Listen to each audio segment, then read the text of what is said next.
Welcome everybody to another day in the life. I just picked up 3 more or 2.5 more buckets. The last time I picked up was 2 days ago. I got a whole bunch of banana peels and crushed up veggies and cucumbers and fruit and all that, so that's good. And then it's Friday today, so come like Tuesday I'll probably pick up another few, and then hopefully Friday pick up a few more. So I got let me check and see if I'm kind of curious if my compost is actually warming up or not. This is where I just dumped those 3 buckets and it's not very active. I always wonder about this thing.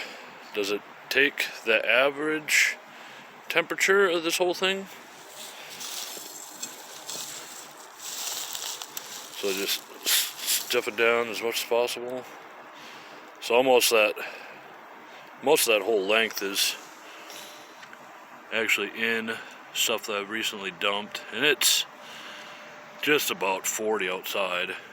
When I had it in this other one, it was exactly 40. So not really an increase, but I mean it's winter. A lot of the ground is trying to freeze. So, but no, I got another couple of buckets in there, so that's good. We're going to come in and show you one of these salamander propane / diesel heaters. Kind of show you how loud it is.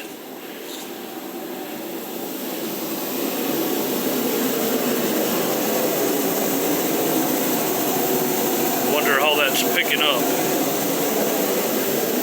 It's kind of too loud. If you were in there with somebody else, you'd have to kind of yell at each other, but it's not like painful on the ears. It's not that loud.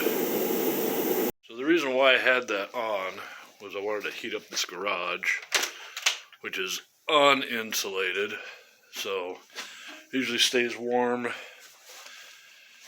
We'll kind of time it out today, but last year it took, when it was really cold, I kind of had to restart it every 40 minutes, just about that. It doesn't really take that much. I use diesel. It doesn't take that much fuel to use it. And usually let it run 10 minutes when it's around 40 degrees out like it is today. If it was colder than that, I'd have to run it a little bit longer. But it's not really, compared to how cold it could be in here, this actually makes it, workable. And a lot of times if I leave it running for too long, I got to take all this clothes off and all that. So it works pretty well. So other than dumping that compost and making sure that still works, I leave the door open on initial startup, just in case there's some sort of fumes, but I never have any problem running that for 20 minutes. Like I've tested it where I will start it up, leave immediately, and I'll keep the door closed. Then I'll come back 25-30 minutes later just to see if I smell any sort of fumes or anything like that. And I've been in here for a couple hours at a time and never gotten any headaches or anything like that. So it's not exactly the most airtight. There's a gap up there, and there's a gap down there you can kind of see. And usually I'm in and out anyways during the winter, but what I was actually going to do today is I need to clear out a lot of this stuff from the summer, all this woodwork stuff, that washer that needs to go by the end of the road there. I have some 2x4s and plywood, and then this big old air tank that needs to move. And I basically need to make it clear, of course, in the center, but I need to get it as wide as possible because I'm going to be working on a bunch of trucks this winter. And there's a couple of woodworking projects that I'll probably work on. This thing needs to be kind of repaired. It needs, basically the wood, every time I screw into it, it just splits and breaks. So I'll have to make some sort of new bracing for that. The one thing I am going to leave in here, I'll probably leave one of these pellets just for wood or some of the scrap wood. I'm going to leave these sawhorses, which are actually pretty awesome. I like these. They retract and then they fold up and they're easy to carry. They're kind of expensive. I think it was $95, $100 for the pair. just a little over 100 for shipping.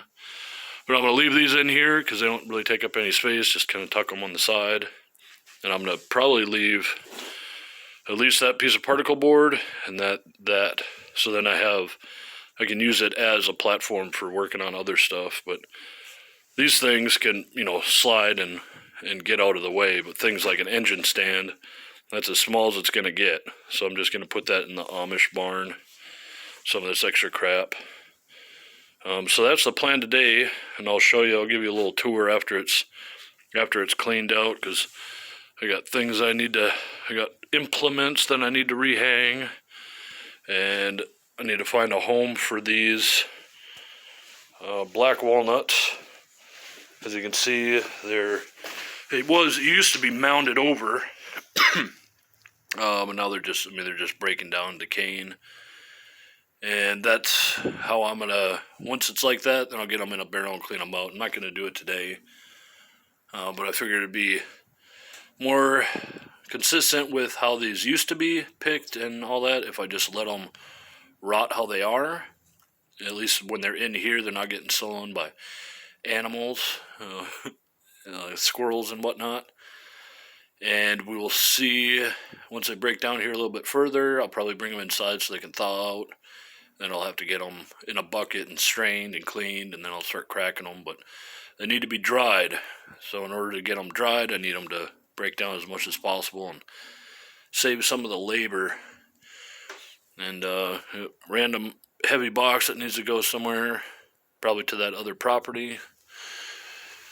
Cat litter box that needs to go away, and then boxes that just need to find a home. So this will be all cleared out, and I'll be able to fit a full-size 4-door long bed truck in here to change brake lines and a fuel pump and all sorts of things. And I'll be warm while doing it, because I got one of those. This is where we're at so far. Taking about just over an hour to get a lot of this stuff organized, and some of the stuff I had to move over there so I could get to a big old thing that was in there, and I got that in another building. But the next thing, I measured the truck and measured this garage, so it's going to be at the very edge of where the original garage was. So I need to move that welder, and that's just a random box. I'll probably have to rotate that welder, get that air compressor back there, and move this as far down as I can. It won't be the final home for it, but it needs to be out of the way so I can get around the truck on this side. And this stuff right here, we'll have to find another home so I can get around the other side. So it should be all right. And really, once I get this wood, and there's some more boards behind there, if I clear that out, which I need the extra room anyways, if I just park the vehicle to one side, whichever side I prefer, which I'm guessing will be that side, and that'll be my walking area over here. So if I do want to have anything on the wall, try to have as little as possible, but this is the side where the door is, so that'll be the kind of the walking, so I can get around to my toolbox and all that stuff. So a lot of this wood, all this wood will be gone. I'll move that next door to the Amish barn, and I'll get that all folded up and cleaned up. This will probably take long enough just to sort through all this. It's a collection of the last 6-9 months of nonsense, the lights that I haven't put up yet. So I'm gonna go run off, take care of something, and then I'll be back to finish this up.